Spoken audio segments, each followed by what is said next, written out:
हमारे पूर्वज हैं, हमारे पितृ हैं। जब जब 16 श्राद्ध में मृत्यु लोक पर पितृलोक से आते हैं, सबसे पहले तुम्हारे ही घर पर जाते हैं।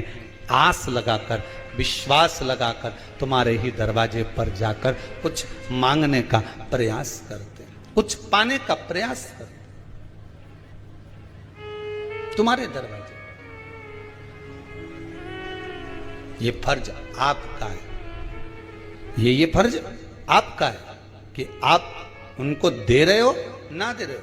ब्राह्मण भोज तो कराना चाहिए, गौ माता को रोटी का दान तो देना चाहिए। शिव महापुराण की कथा यहां तक कहती है, समुद्र मंथन के समय पर देवता राक्षसों ने मिलकर जब मंथन किया, सुमेरु पर्वत को लेकर शेषनाग की नेति बनाकर जब मंथन करना प्रारंभ करा, मंथन करना जब प्रारंभ करते हैं, उस समय पर सबसे पहले अगर कुछ निकली है तो गौ माता निकली। क्या निकली है? गौ माता। कारण, गाय को निकालने का कारण केवल इतना था कि गाय का जो दूध निकलेगा, मंथन में जो विष निकलेगा, उस विष को जो पिएगा उसका कंठ जलेगा, और उस कंठ की जलन को गाय का जो दूध है वो जलन को रोक सकता है।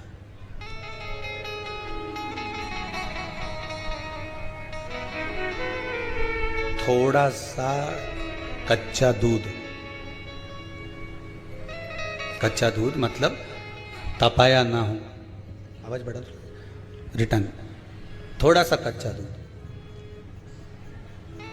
और अपन अमावस्या के दिन या पितृपक्ष में या ब्राह्मणों को या ब्राह्मण के बच्चे को अमावस्या के दिन दूध पिलाते हैं या दूध का गिलास देते हैं, तो वो पका हुआ नहीं रहता, वो पका हुआ नहीं रहता, वो कच्चा दूध है।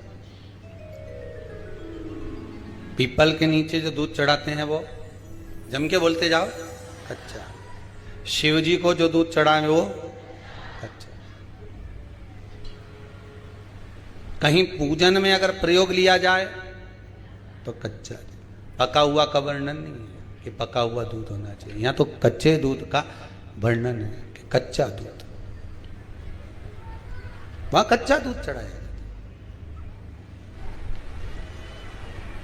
किस लिए? कारण क्या है?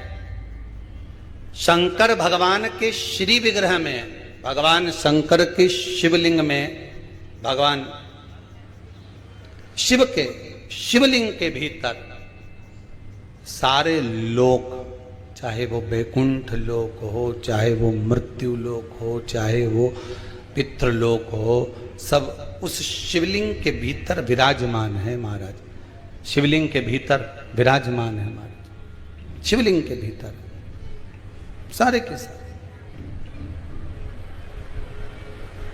सारे लोग वहां पर विराजमान है। ठीक है,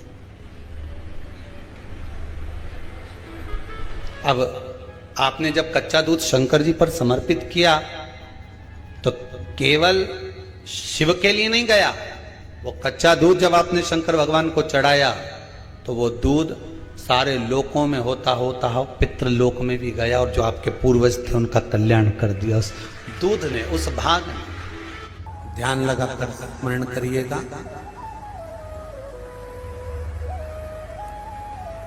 जब भी भगवान शंकर को जल चढ़ाओ, जल चढ़ाते समय ये शिवलिंग, ये पीठिका पार्वती जी का हस्त कमल, ये शिवलिंग शंकर भगवान, ये जलाधारी, राइट में गणेश, लेफ्ट में कार्तिक, बीच में अशोक सुंदर। ऊपर से जो जल गिर रहा है एक एक बूंद कर कर शिव जी की 5 लड़कियां, जया, विषहरा, शामली बारी, दौतली, देव, ये जो शिवलिंग रखा है, ये गोल पीठिका जो है ये पार्वती जी का हस्त कमल।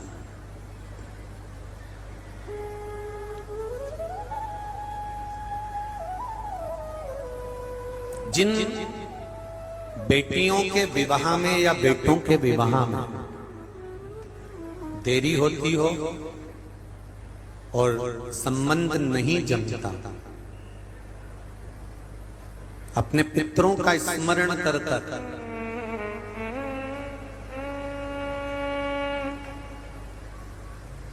सोमवार की सोमवार शिवलिंग पे जल चढ़ाने से पहले पीठिका पर 7 बार जल घुमाने के बाद शिवलिंग पर अगर चढ़ाया जाए तो उस बेटा बेटी का संबंध 3-4 महीने में बाबा की कृपा से जम ही जाता है। पीठिका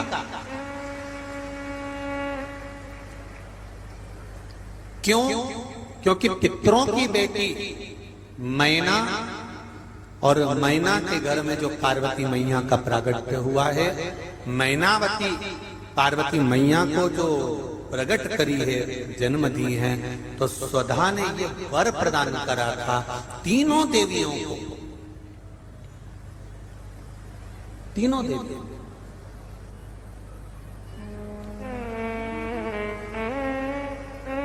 एक बात अच्छे से समझ लीजिए, सनकादि ऋषि ने तो श्राप दिया, श्राप देने के बाद वर दिया कि तुम्हारे यहाँ 3 बेटियां जन्म लेंगी, मृत्यु लोक में तुम्हें जाना। पर अपनी बेटी को विदा करने से पहले मृत्यु लोक में मैना, धन्या, कला, इन 3 बेटियों को मृत्यु लोक में भेजने से पहले इनकी माता स्वधा और पितरों ने इनको आशीर्वाद प्रदान करा, इनको आशीर्वाद।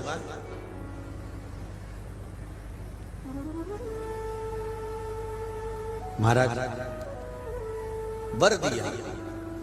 पार्वती जी की माता मैनावती, मैनावती की माता सुधा देवी, सुधा देवी ने वर दिया, ए मैना, धन्या, कला, तुम मृत्यु लोक में जन्म जरूर लोगी, पर एक बात का स्मरण रहे, तुम्हारे गर्भ से जो 3 देवियां प्रकट होंगी, उन 3 देवियों का मात्र नाम उच्चारण जल पितरों की तृप्ति कराएगा, और जो तुम्हारे नाम का स्मरण करेगा वो भव सागर से तर जाएगा, भव सागर से तर।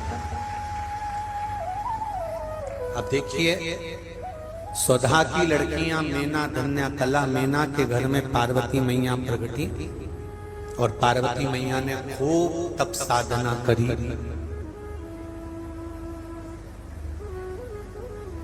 केवल पार्वती जी का ही स्मरण नहीं है, यहाँ पर गंगा जी का भी स्मरण है। गंगा जी का भी स्मरण यहाँ करा गया। जितना तप माता पार्वती जी ने भगवान शंकर को पति बनाने के लिए करा था, उससे दुगना तप माता गंगा ने शंकर भगवान को पति बनाने के लिए करा था, दुगना तप।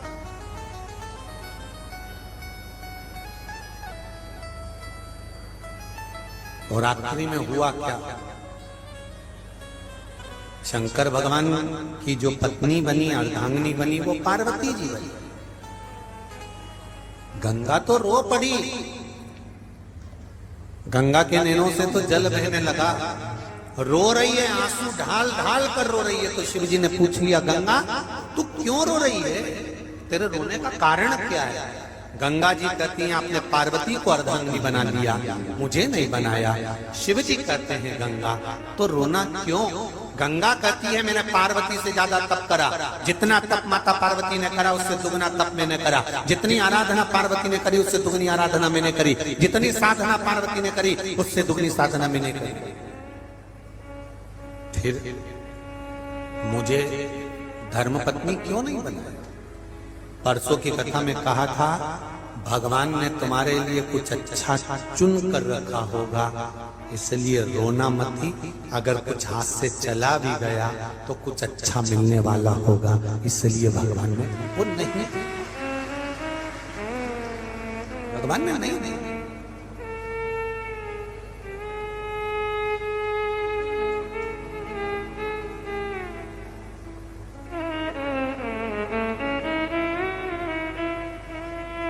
कभी भी यदि दुख आ भी जाए ना तो भगवान पर कभी दोष मत मत दोष नहीं मरना कि भगवान तुमने ऐसा नहीं नहीं नहीं नहीं, ये तो कर्मों का खेल है। भगवान ने कुछ अच्छा सोचा होगा तो अच्छा मिलेगा, ये निश्चित है। शिव जी ने कहा गंगा तुम क्या चाहते? गंगा कहती है अब आप तो पार्वती के पति हो गए, अब मैं चाहूंगी तो क्या चाहूं? आप पार्वती के पति हो गए, मेरे को चाहना क्या? फिर भी गंगा क्या चाहती है?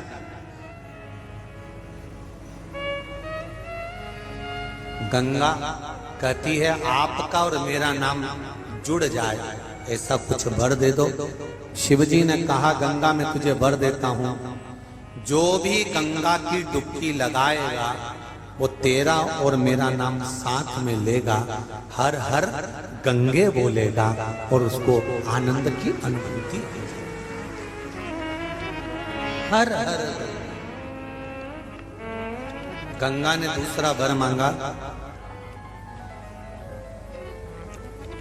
अगर किसी व्यक्ति की अस्थियां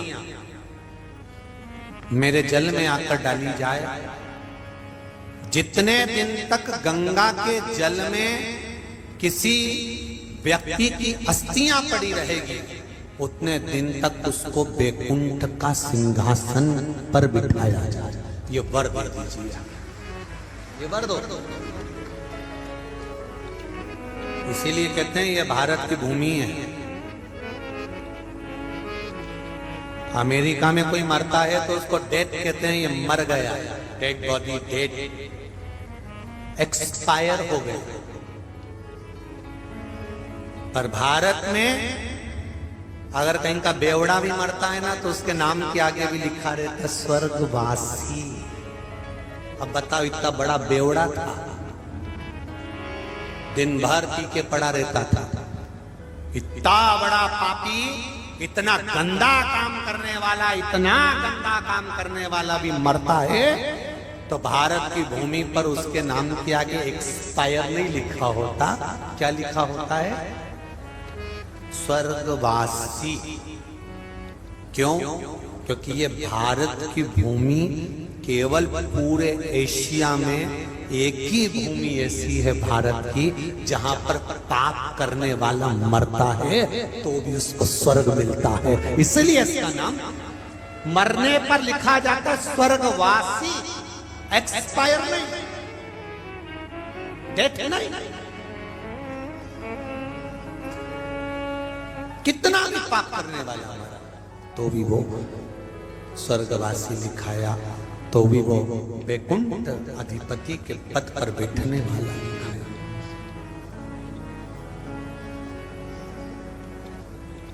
इसीलिए कहते हैं चंदन है इस देश की माटी, तपो भूमि हर ग्राम है, हर बाला देवी की प्रतिमा बच्चा बच्चा। उसको पहचान ये भूमि की प्रबलता, ये भूमि का प्रताप है, भूमि का प्रताप।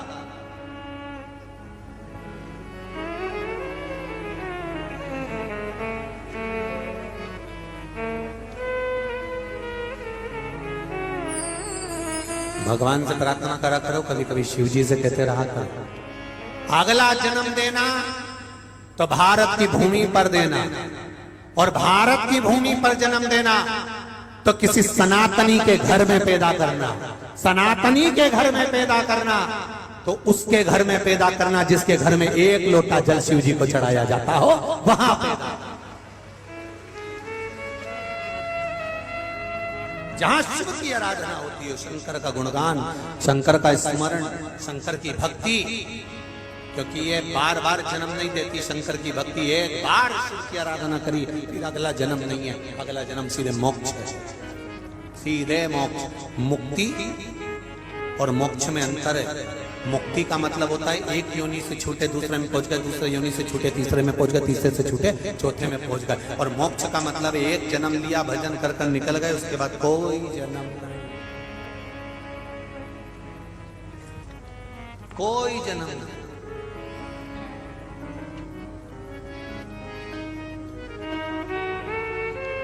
सारे जन्म छूट कर।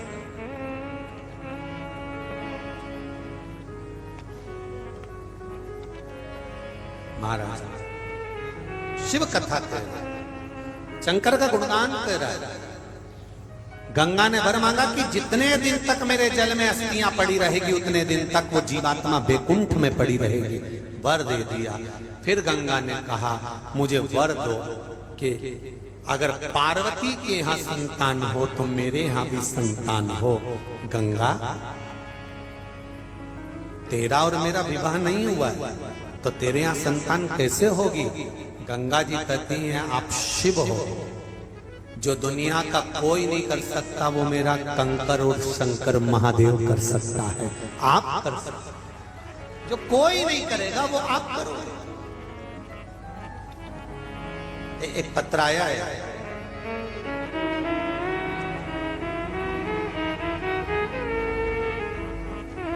रेखा शर्मा, ग्राम चांदपुर, जिला शिवपुर।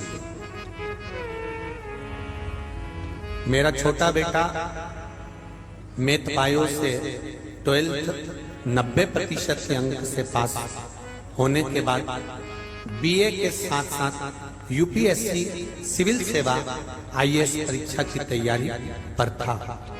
सब कुछ बहुत अच्छा चल रहा था। गुरुदेव अचानक ऐसी विपदा आ गई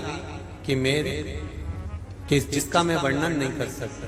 एक लड़की ने मेरे बेटे पर गलत इल्जाम लगा दिया, झूठा प्रकरण दर्ज करा दिया, जिसके दौरान मेरे बेटे को जेल हो गई।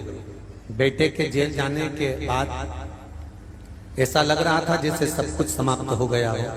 बहुत प्रयास किए पर स्त्री के पक्ष में निर्णय रहते हैं, इसलिए छोड़ा नहीं गया। कुछ भी काम नहीं आया गुरुजी, ना कोई सत्ता, ना कोई धन, ना कोई वैभव। धीरे धीरे समय निकलता रहा। 2 महीने हो गए थे, तीसरा महीना भी निकलना चालू हो गया गुरुदेव, और उसको बेल नहीं मिली, उसको जेल के अंदर ही रखा। क्या करें?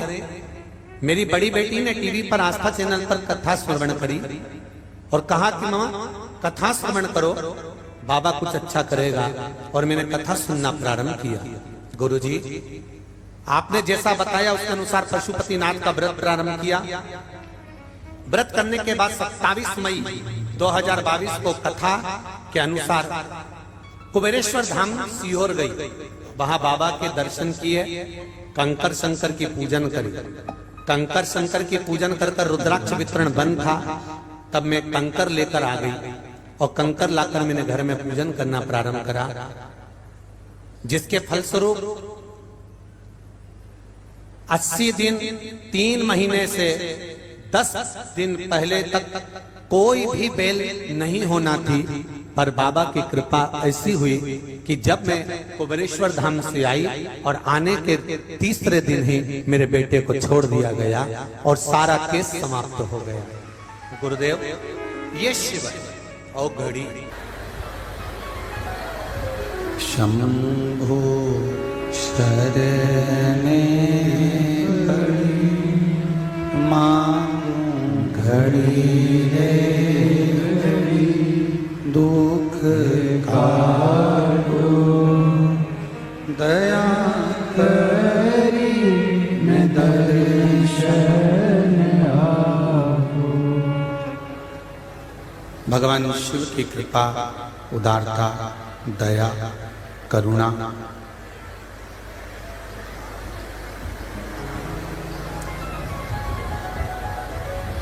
इस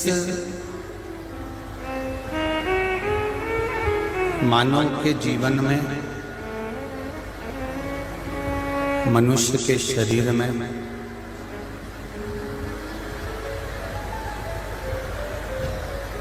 21,600 श्वास प्रतिदिन मेरे देवाधिदेव महादेव ने दी है। अब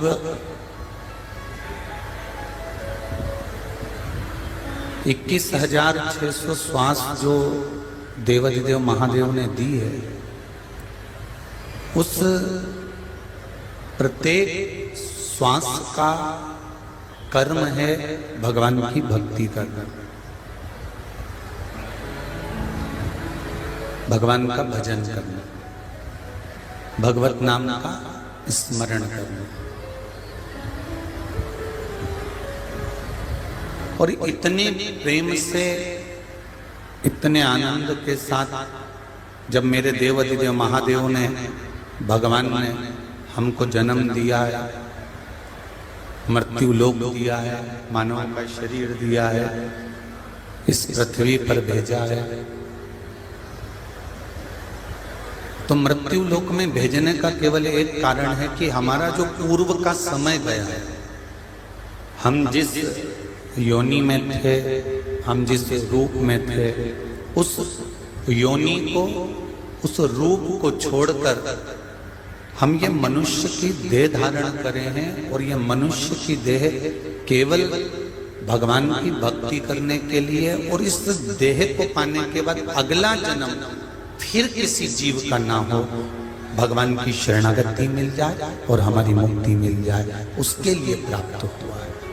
ये मनुष्य का शरीर ऐसे ही नहीं मिल गया। तेरा ही दिया मैंने, खाया पिया है, तेरा शुक्रिया है, तेरा शुक्रिया है।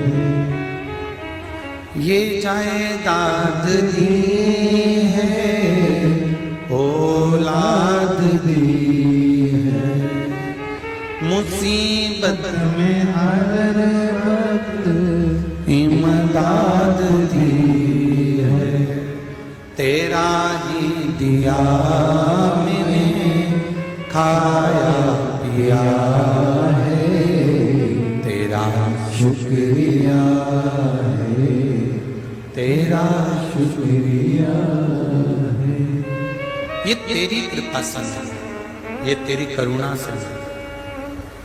और जब तक तेरी करुणा, तेरी कृपा, तेरी उदारता नहीं होती, तब तक सुख का अनुभव नहीं हो सकता, सुख प्राप्त नहीं हो सकता। एक बात पूछना चाहूंगा, जितने लोग आस्था चैनल पर कथा सुन रहे हैं, जितने फेसबुक यूट्यूब पर श्रवण कर रहे हैं, जितने इस अशोक नगर की पावन धरा पर बैठकर कथा सुन रहे हैं,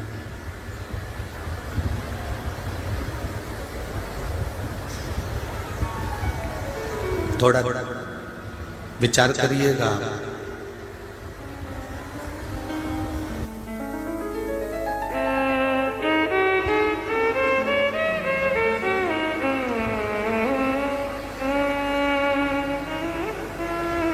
एक विचार आपके जीवन में लाइए।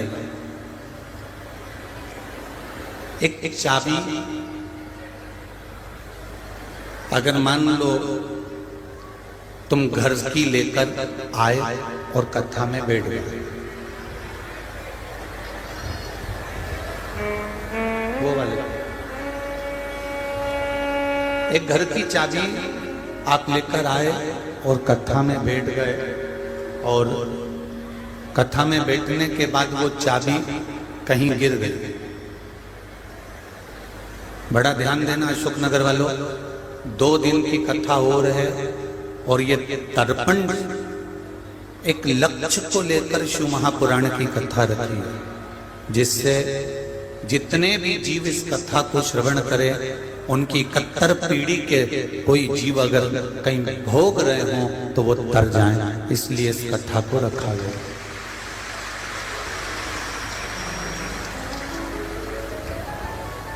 बहुत अपार जन समुदाय में आप लोग आए हो, बहुत दूर दूर से आए हो, पर 3 घंटा आप जब तक कथा में बैठो तब तक इस कथा में शिव महापुराण के सामने तुम्हारी दृष्टि, श्रवण शक्ति, तुम्हारा मन, चित्त ये परमात्मा में होना चाहिए। आसपास वाला कितना भी बोले पर अपने को उधर दृष्टि नहीं करना, क्योंकि 1 मिनट की भी कथा नहीं छूटना चाहिए। घंटे घंटे 4-4, 5-5 घंटे पहले से इंतजार कर रहे हो कथा का, वो छूटना नहीं चाहिए। एक चाबी घर से लेकर आए,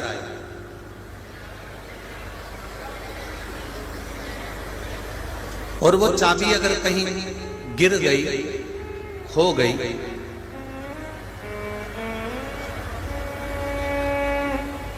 कहीं गुम हो जाए,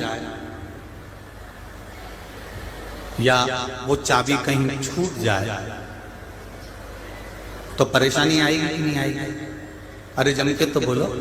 घर गए तो कितने परेशान हुए, अरे वो चाबी ना जाने कहाँ रह गई, मैं तो कथा में गई थी, मैं तो भगवान के भजन में गई थी, वो चाबी ना जाने कहाँ चली गई, वो चाबी ना जाने कहाँ छूट गई। कितने परेशान हो रहे हो, दरवाजा खुल नहीं पा रहा, दरवाजे की दूसरी चाबी ढूंढ कर लगाने का प्रयास करा तो भी वो चाबी नहीं लग पा रही, बहुत प्रयास करा, परेशान हो गए। एक चाबी तुम्हारी कथा में कहीं छूट गई तो तुम परेशान हो जाते हो, मोबाइल कहीं छूट गया तो परेशान हो जाते हो। मुंबई गए, एड्रेस रखा था, मकान नंबर भी था, कॉलोनी का भी स्मरण था, फ्लैट का भी मालूम था, और मुंबई पहुंचे और मकान नंबर, घर का नंबर, एड्रेस कहीं खो गया, छूट गया, तो परेशान हो गए कि नहीं हो गए? हो गए ना।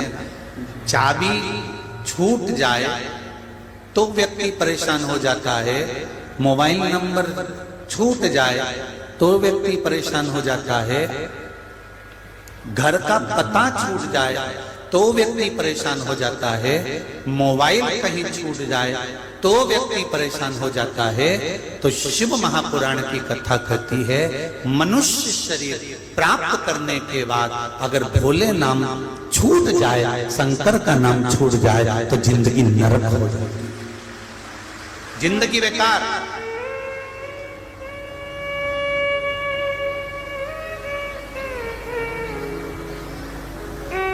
मानव शरीर प्राप्त करने के बाद अगर परमात्मा का नाम छूट गया, मानव शरीर प्राप्त करने के बाद यदि भगवान का नाम छूट गया,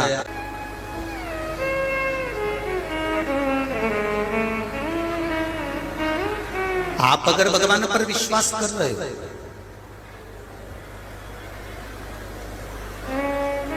कई पढ़े लिखे जो लोग होते हैं, हम उनको पढ़ा लिखा कह रहे हैं, पर उनके नाम के आगे होना चाहिए लिखे पढ़े। पढ़ा लिखा व्यक्ति कभी ये नहीं कहता कि ईश्वर नहीं है। लिखा पढ़ा व्यक्ति जो होता है ना, वो कह देता है, अरे कोई भगवान है क्या, कोई ईश्वर है क्या, कोई शंकर जी पे लोटा बल के जल चढ़ाने से कुछ होता है क्या, क्या भगवान को बेलपत्री चढ़ाने से कुछ होता है क्या, क्या भगवान को एक बेलपत्री पर शहद लगाकर चढ़ाने से कुछ होता है क्या?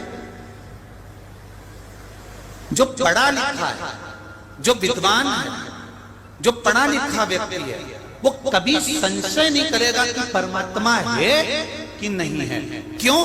क्योंकि पढ़ा लिखा डॉक्टर भी होता है, और डॉक्टर जब किसी पेशेंट को, किसी मरीज को जब इलाज करता है, और इलाज करते समय जब ऑपरेशन करने के लिए जाता है, ऑपरेशन कर जब वापिस आता है, तब एक ही बात कहता है, अब ये अगर शरीर बेकार हो चुका है, पूरा समाप्त हो चुका है, तो वो कहता है कि अब मेरे हाथ में नहीं, अब उसके हाथ में है। मतलब पढ़ा लिखा व्यक्ति भी ये जानता है कि ईश्वर है।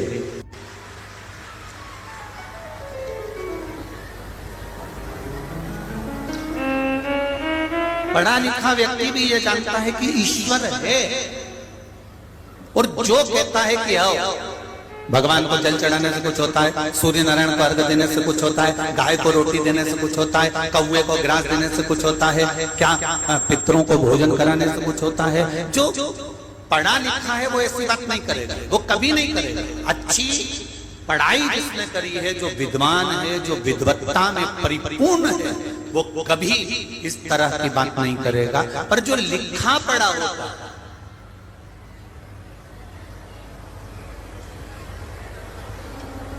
जो लिखा पढ़ा होगा वो कर सकता है।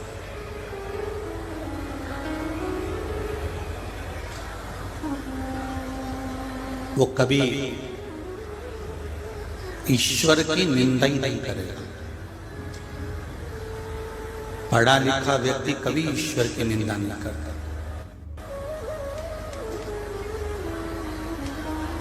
उसने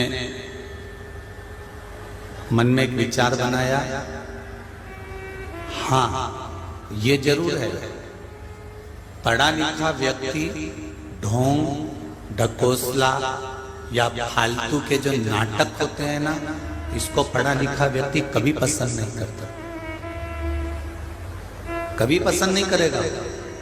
चोंगे जैसी आवाज आ रही है, उसको सुधार ला। पढ़ा लिखा व्यक्ति ढोंग ढकोसले को या फालतू के प्रपंच को कभी पसंद नहीं करता। पढ़ा लिखा व्यक्ति केवल इतना जानता है कि ईश्वर है, कोई सत्ता, कोई ईश्वर, कोई परमात्मा जरूर हमारे ऊपर विराजमान है। जब हम कोई कार्य करते हैं तो उसकी दृष्टि में रहता है, और रहता है तो वो संभाल लेता है, ये निश्चित है।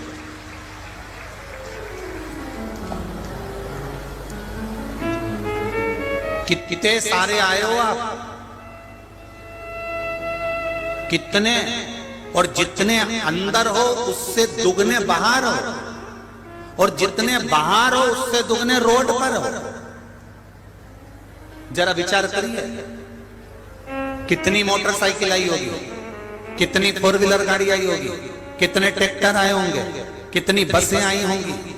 जरा विचार करिएगा, क्या सारी गाड़ियों में, सारी मोटरसाइकिल पर, सारी फोर व्हीलर गाड़ियों में, सारे ट्रैक्टर पर, क्या सब जो गाड़ी चला रहे हैं वो पक्के ड्राइवर हैं?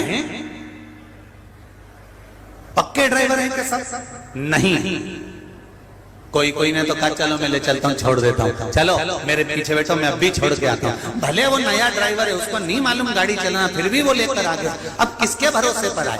तुम ड्राइवर के भरोसे पर नहीं आए हो, तुम देवाधिदेव महादेव के भरोसे पर आए हो, क्योंकि मैं महाकथा सुनने जा रही हूँ। ये निश्चित है कि वो मुझे संभाल लेगा। एक पत्र आया है, जरा ध्यान दिए इस पत्र पर।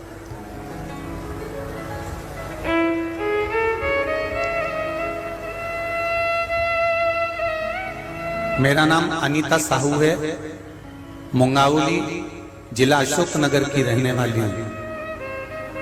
मेरी शादी को 16 साल हो चुके थे, मेरी कोई संतान नहीं थी।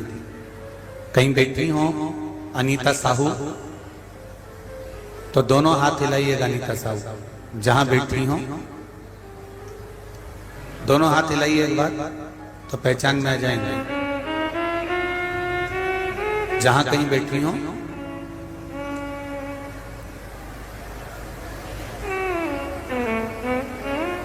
कहीं दिख रही हो तो हाथ हिलाइएगा। अनीता जी साहू, मैं मुंगावली जिला अशोकनगर की रहने वाली हूँ। मेरी शादी को 16 साल हो चुके थे, मेरी कोई संतान नहीं हुई। सारे डॉक्टरों को दिखा लिया, भोपाल तक का इलाज, ग्वालियर तक का इलाज करवाया, पर डॉक्टरों ने कहा था तुम्हें संतान का सुख नहीं है। अंत में मैं हताश होकर बैठ गई। पहली कथा मैंने 2020 में श्रवण करी, 19 में, और कथा श्रवण कर मैंने 1 लोटा जल शिव जी को चढ़ाना प्रारंभ करा। लोटा भर जल चढ़ाते चढ़ाते मैंने आचमन करना प्रारंभ करा। 3 महीने तक मैं मंदिर में लगातार, जैसे आप कहते हो कि 3 महीना तो कम से कम भगवान का इंतजार करो, मैं 3 महीने मंदिर जाती रही, आचमन करती रही, बेलपत्री चढ़ाती रही, खाती रही। जिन डॉक्टरों ने कहा था 16 साल तक मुझे संतान नहीं हुई, बाबा की कृपा से 3 महीने बाद मेरा गर्भ ठहर गया और 2/5/2020 में गुरुजी भगवान की कृपा से मुझे पुत्र रत्न की प्राप्ति हो गई। और बाबा की कृपा देखिए गुरुजी, 21/5/2020 में मेरे यहाँ पुत्र हुआ और 21/9/2021 में मेरे घर एक बेटी का और जन्म हो गया। जो डॉक्टर कहते थे कि 16 वर्ष तक जो कहते रहे कि संतान नहीं होगी, संतान नहीं प्राप्त होगी, मैं दोनों बच्चों को लेकर शिव महापुराण में इस शंकर भगवान की कंकर की भूमि को दंडवत करने आई हूं। मैं इस भूमि को नमन करने आई हूँ। जहां कहीं भी बैठी हूँ बहुत बहुत साधुवाद। बाबा देवादी दोनों बच्चों के फोटो इस पत्र में उन्होंने लगाए हैं, बेटा और बेटी के। जो लोग एलईडी पे देख रहे हैं वो देख सकते हैं और जो लोग सम्मुख में देख रहे हैं वो देख सकते हैं। शिव कृपा शंकर। हम तो अशोक नगर वालों से कहेंगे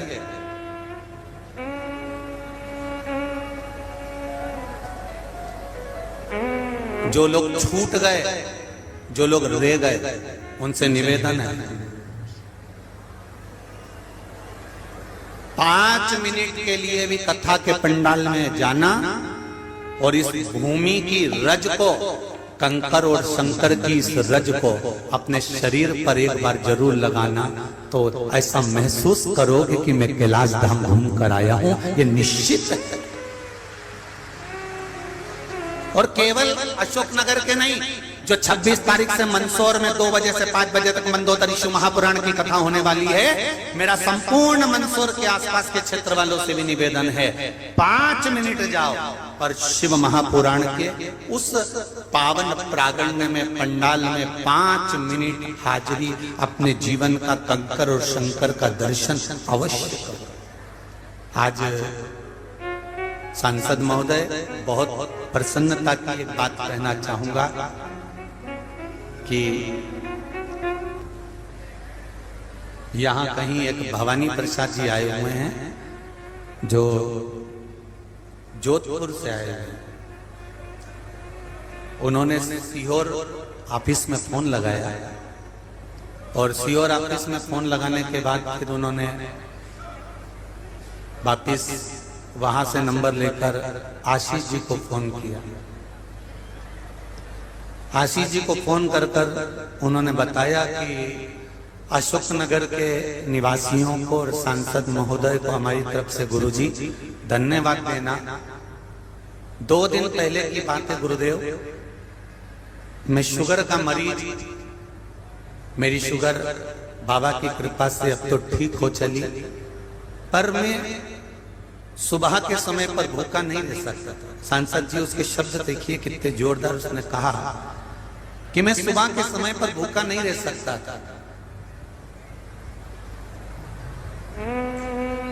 और इतना धन भी मेरे पास में नहीं था। मैं ट्रेन से आ गया था, बदल कर यहाँ था। वो जहां भी बैठे हो श्रवण कर, वो कहते हैं मैंने थोड़ी देर बाबा से विनती करी कि मुझे दवाई लेना है बाबा, कुछ खाने का अगर व्यवस्था हो जाए। सांसद महोदय आपको बहुत बहुत धन्यवाद दूंगा। एक व्यक्ति चाय की केटली और 2 टोस्ट लेकर उनके पास पहुंच गया और कहा बाबा जी ये चाय लीजिए और ये टोस्ट लीजिए। आपको बहुत बहुत धन्यवाद दूंगा मैं सांसद महोदय, बहुत बहुत साधुवाद।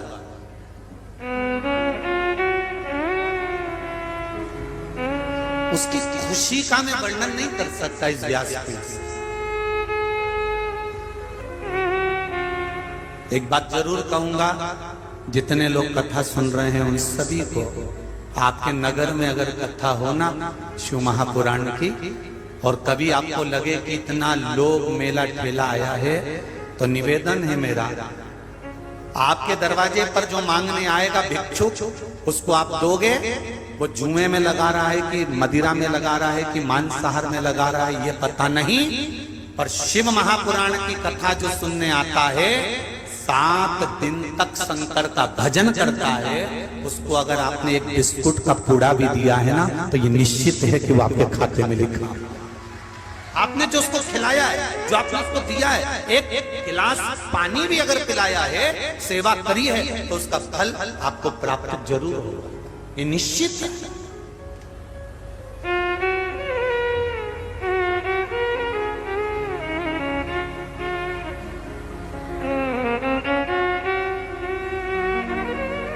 उस बुजुर्ग व्यक्ति का एक शब्द था, सांसद जी, कहूंगा तो लोग कहेंगे कि गुरुजी व्यासपीठ से सांसद जी का वर्णन कर रहे हैं, पर उस बुजुर्ग अगर वो यहाँ बैठा होता तो मैं उसको माइक दे देता, कहीं बैठा जरूर है, उसको माइक देता बोलने के लिए। उसका शब्द था कि इनका नाम कृष्ण पाल है और ये भी यादव है। कहना चाहूंगा, मेरे भगवान कृष्ण भी यदुवंश में हुए थे, और जैसे उन्होंने द्वारका का आनंद कराया था, वैसे इन्होंने अशोकनगर में आनंद कराया। मैं कहना, उस बुजुर्ग के शब्द इतने प्रबल शब्द थे महाराज, इतने। ये शिव कृपा है, ये शंकर की उदारता, उसकी करुणा।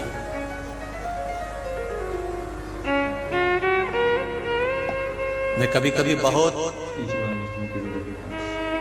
आशीष जी को भी, आशीष को भी मैं कहता रहता हूं कि बहुत बहुत, जिस यदुकुल में भगवान कृष्ण का प्रागट्य हुआ, जिन यदुकुल में भगवान कृष्ण प्रगटे, वो यदुकुल कोई साधारण नहीं हो सकता। भगवान कृष्ण का ही एक आनंद देने वाला ये कृपा। जब लगे जीवन में दुख, चाबी छूट गई तो कितने परेशान हुए, मोबाइल छूट गया तो कितने परेशान हुए, एड्रेस छूट गया तो कितने परेशान हुए। शिव महापुराण की कथा कहती है, अगर मनुष्य शरीर प्राप्त करने के बाद भगवान का नाम अगर छूट गया तो कितने परेशान हो गए, ये विचार करिएगा। कितनी योनियां काटना पड़ेगी, कितनी योनियों में जन्म लेना पड़ेगा, कितनी योनि काटने के बाद फिर वही 83,99,999 योनियां फिर काटी है, और काटने के बाद फिर मनुष्य फिर मानव मनुष्य,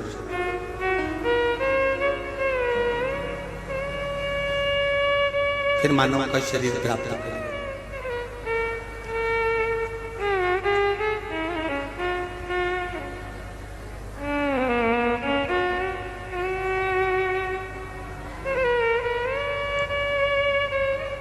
प्रभु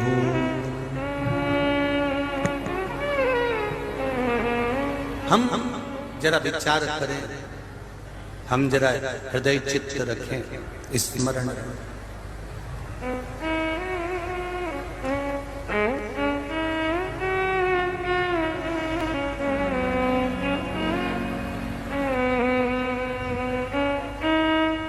बस भगवान से एक निवेदन, दिल से, हृदय से, भाव से।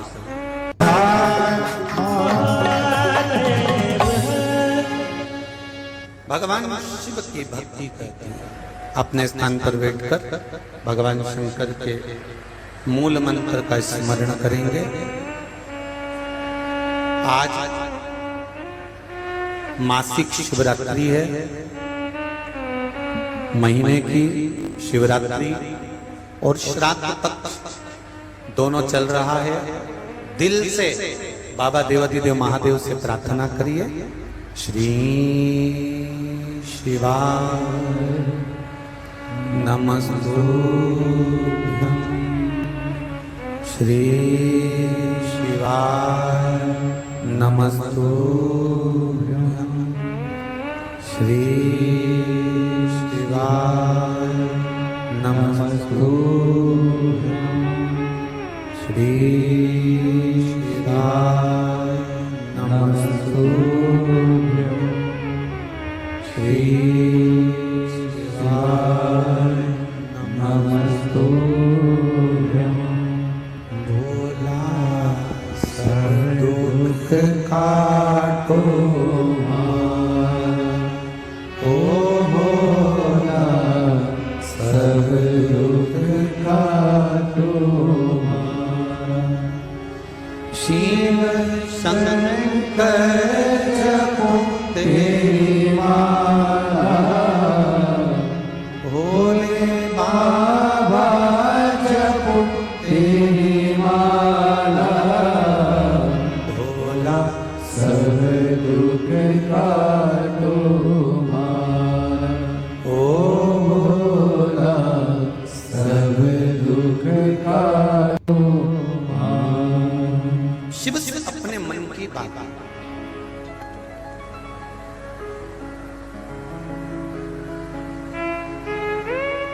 कल यहां से जाते समय किसी ने एक लेटर पकड़ाया,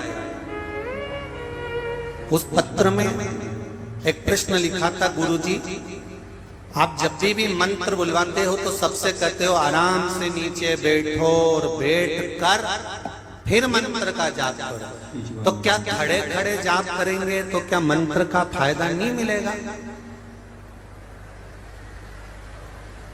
एक तो अशोकनगर वाले प्रश्न भी ऐसा करते हैं, भारी भारी। अगर मान लो हम खड़े और खड़े होकर अगर हम जाप करें तो उसका फायदा नहीं होगा। तो जिसने प्रश्न किया था उसके लिए एक निवेदन है कि अशोकनगर में बहुत सारी पोया समोसा की होटल है, तुम जाके देखना कि समोसे तो वो ऐसे ट्रे में तल के डाल देता है, पर जो पोहा बनाता है ना, उस पोहे को बनाकर वो एक भगोना होता है ना, तवेला, उस तवेले में पानी गर्म कर कर उसके ऊपर पोहा रख देता है। पोहा उस तवेले के ऊपर क्यों रखता है? बोलो रे, जम के बोलो जरा। पोहा गरम बना रहे, इसीलिए हम आपसे कहते हैं कि पोहे को इधर उधर नहीं रखना, गरम पानी के भगोने पर रखा तो शाम तक गरम रहेगा, और बैठ कर जाप किया तो तब साधना का फल 4 गुना प्राप्त हो जाता, उसका फल तो मिलता है।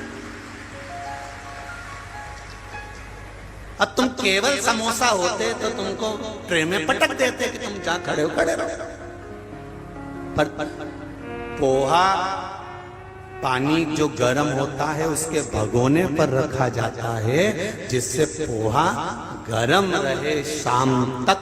इसलिए सनातन हिंदू धर्म में, सनातन धर्म में आसन लगाकर बैठने का नियम है कि आसन लगाकर बैठोगे तो समझो कि ये इससे तप बल बढ़ रहा है, इससे जो प्राप्त हो रहा है उससे एक सुख का अनुभव होगा, एक आनंद का अनुभव।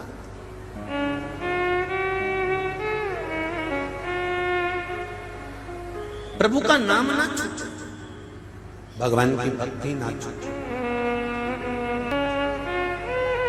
आसन की कितनी महत्वता शिव महापुराण की कथा में लिखा है, और यदि आप स्कंद पुराण पढ़ेंगे और कुन्म पुराण पढ़ेंगे या ब्रह्म वैवर्त पुराण पढ़ेंगे तो उसमें भी मिलता है कि आसन लगाकर बैठकर जाप किया जाए, पाठ किया जाए, स्मरण किया जाए, कीर्तन किया जाए, उसका फल हजारों गुना प्राप्त होगा, हजार। हम तो इस पंडाल के बाहर, और जितने लोग इस पंडालों में बैठे हैं और पंडाल के बाहर जितने लोग भी खड़े भी हैं, तो हम तो उनसे भी कहेंगे, शिव पुराण में आए हो,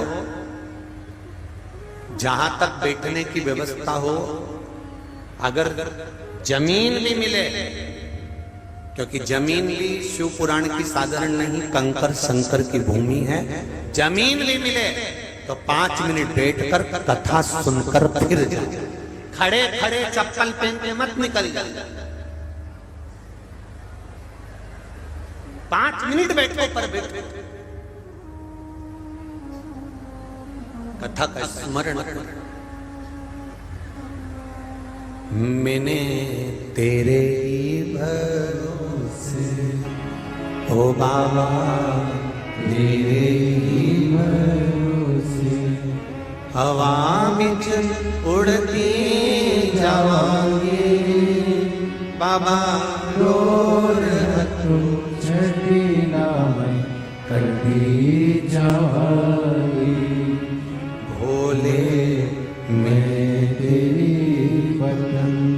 शंभो मैं तेरी पतन। उसका स्मरण करना।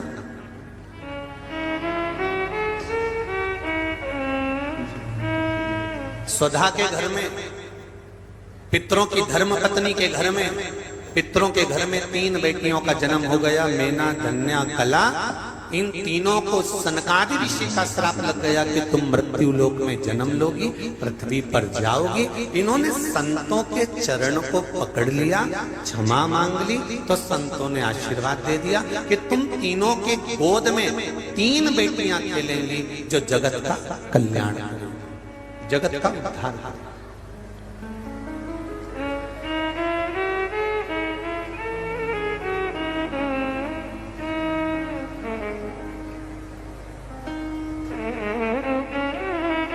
बहुत ध्यान देना।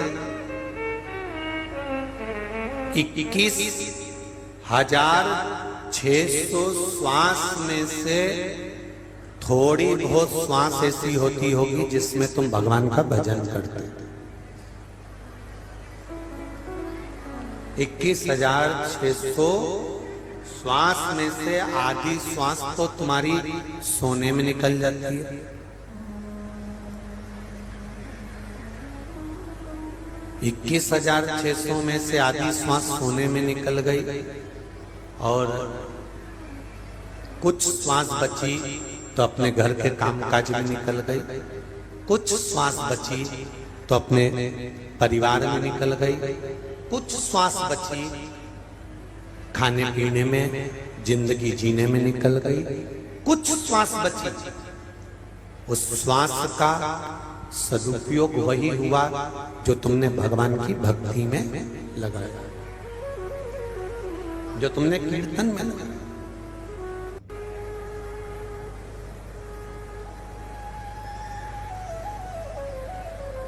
महाराज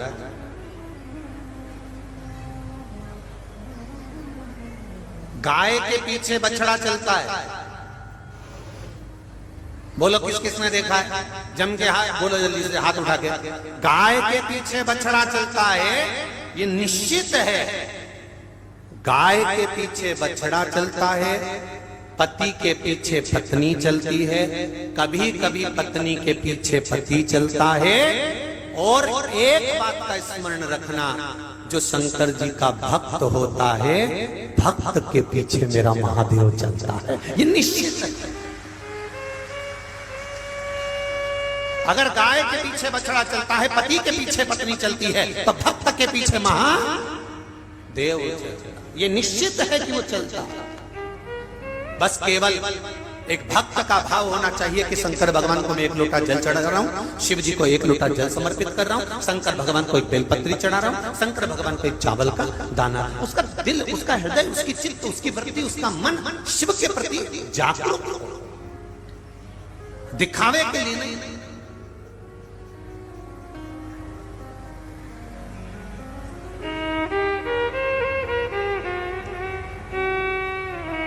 आप दिखावे के लिए अगर भगवान को पाना चाहोगे तो भगवान कभी नहीं मिल सकता, कभी भी।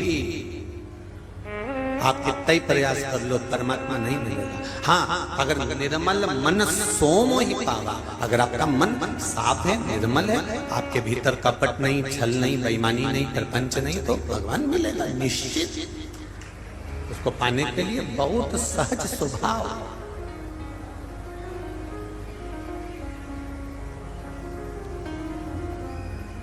संतों ने श्राप दिया, संतों के चरण पकड़ लिए, संतों ने श्राप दिया और संत के चरण पकड़े, संत के चरण पकड़े तो उन्होंने वर दे दिया कि 3 कन्या तुम्हारे यहाँ, तीनों देवियों क्या 1-1 कन्या आई। इसको कहते सामंजस्य बनाना।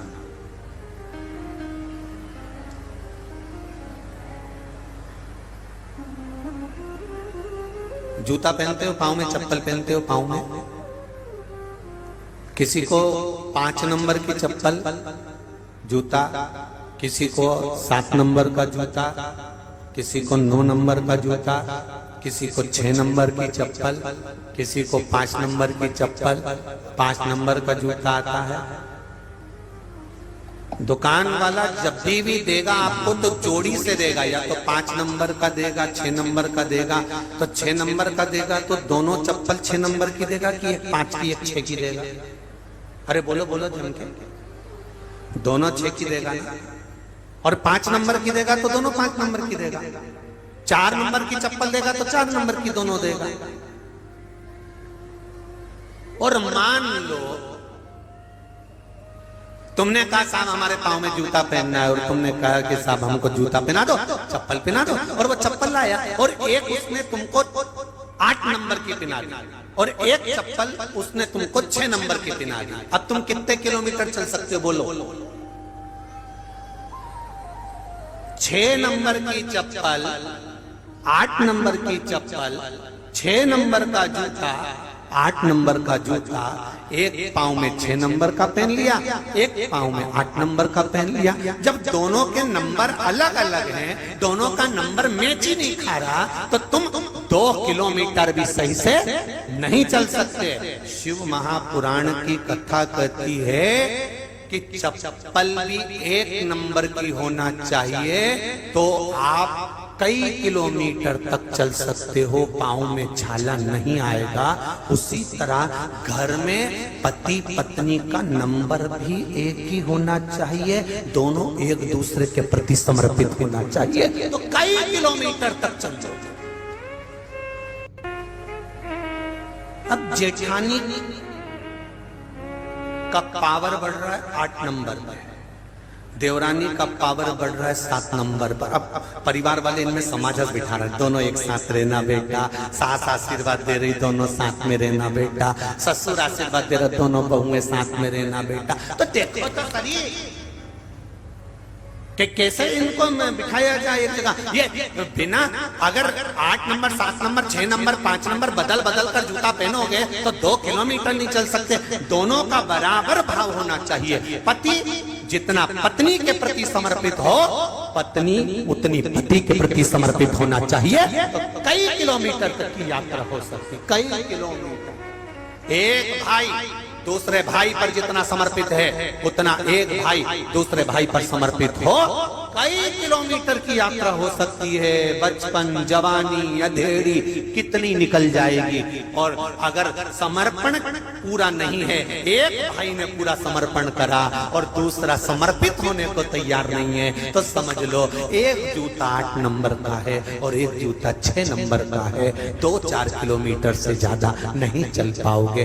बचपन, जवानी, अधेड़ी तक झेलोगे, ज्यादा होगा तो थोड़ा और निकाल लोगे, पर अंत तक नहीं चल सकते। दोनों का लेवल बराबर होना चाहिए। परिवार में तुम्हारे जितने सदस्य रह रहे हैं, सास रह रही है, ससुर रह रहा है, बेटे रह रहे हैं, बहुएं रह रही हैं, पोता पोती, नाती पंती, जितने भी घर में रह रहे हैं, इन सब से निवेदन है कि सब बराबर का समर्पण रखिए। अगर जेठानी जितना समर्पण देवरानी पर रखे, देवरानी उतना समर्पण जेठानी पर रखे, बड़ा भाई जितना रखे, छोटा उतना रखे, दोनों का समर्पण बराबर चलेगा तो ये जिंदगी पार उतर जाएगी। कोई विवाद नहीं, कोई क्लेश, कोई विवाद।